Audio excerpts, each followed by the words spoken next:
Bivugwa ko mu cyumweru kimwe hashobora kuvuka abana 50 mu nkambi ya Mahama icumbikiye impunzi z'abarundi bakabaka 50 mu karere ka Kirehe.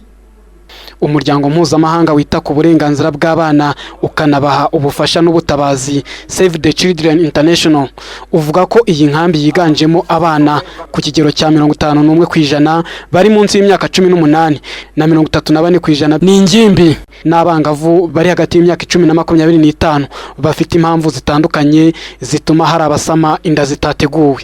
Urubyiruko ruri muri iyi nkambi kimwe n'urundi rubyiruko ni urubyiruko rufite amaraso ashyushye, ni urubyiruko kenshi na rimwe usanga badafite n'ibyo gukora, hakaba harimo noneho n'igice cyihariye cy'abana bizanye cyangwa se bari bonyine kumwe n'ababyeyi babo, batandukanye n'ababyeyi babo cyangwa se bahunze ari bonyine, nabo umubare ushobora kuba ugera ku 2,000. Ni ukuvuga rero ngo mu buzima busanzwe urwo rubyiruko n'ubundi yaba iyo mibonano mpuzabitsina ikingiye cyangwa idakingiye barayikora, ndetse binagaragarira ko hari abana b'abakobwa bari muri iyo myaka kuri 18 kugera kuri 25 ndetse no munsi yayo usanga batwaye inda zitateguwe. Ni ikibazo ngo kinatera bamwe kwandura indwara zandurira mu mibonano mpuzabitsina nka sida muri rusange kigaragara ku barundi basaga 400 muri Mahama.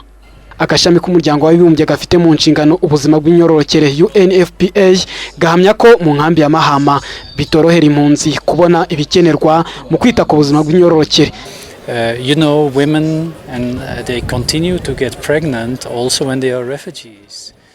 Urabona abagore n'abakobwa bakomeza gusama nyamara bari mu buhungiro.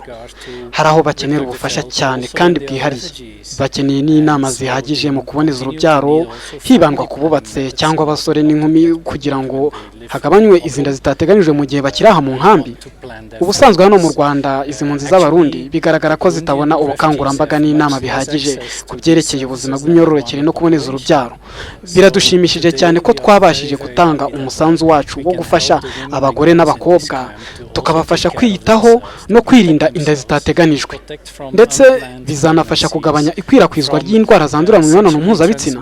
Ni byiza kandi ko ubufasha buzanafasha abatwite guhabwa serivisi bakeneye. Ubundi gutwita ni byiza birashimisha, ariko kandi bibaho ko utwita ahura n'ibibazo agakenera ubufasha bwa muganga. Hari n'ubwo akenera kubagwa. And sometimes in certain cases you need even a C-section, a surgery. Mu kwezi kwa kabiri uyu mwaka ambasade ya Korea mu Rwanda yiyemeje inkunga y'amadolari 450, ni ukuvuga asaga miliyoni 353 uyavunje mu manyarwanda, amafaranga agomba kwifashishwa mu nkambi ya Mahama mu kunoza serivisi z'ubuzima by'umwihariko izirebana n'ubuzima bw'imyororokere ku bagore n'abakobwa. Aya mafaranga azanifashishwa kandi muri gahunda zigamije kurwanya ikibazo cy'ababyeyi bapfa babyara n'abana bapfa bavuka. Ariko hageze yuko niba rukana ragiye kwa muganga baramfata neza, mbona baramuhaye indobo ndetse ndayipfundurura, sangamo ibintu n'ukuri biranezereza cyane, sangamo iswime, sangamo ibiguma by'umwana, sangamo amavuta yo gusiga umwana, sangamo n'igitenge. Ikigira kabiri kandi maze kuronka umwana yariyumviriye ati mbega nk'ubu nosubira kuronka uyu mwana muri ubu buzima byogenda gute. Naciye ngenda kwa muganga sanga hariho ubufasha bwomfasha kugira sinsubire kubyara undi mwana, baramfata neza, nshaka baranyigisha ukuntu nabonetse urubyaro kandi byaramfashije cyane kuko ndatuje mvuga ati nzokonsa umwana wanje imyaka yose nifuza kandi nanjye nkingire n'ubuzima bwanje nabwo bugende neza, ngire ubuzima bwiza n'umwana wanje akire ubuzima bwiza. Nyuma yo kwita ku buzima bw'imyororokere mu cyiciro cy'ababyeyi ku wa 4 w'iki cyumweru, ambasade ya Korea mu Rwanda yanageneye abangavu n'urubyiruko rw'abakobwa inkunga y'udukingirizo na Cotex n'ibikoresho byifashishwa mu byumba byaho babyarira kwa muganga, byose bigenerwa agaciro k'amafaranga hafi miliyoni 81.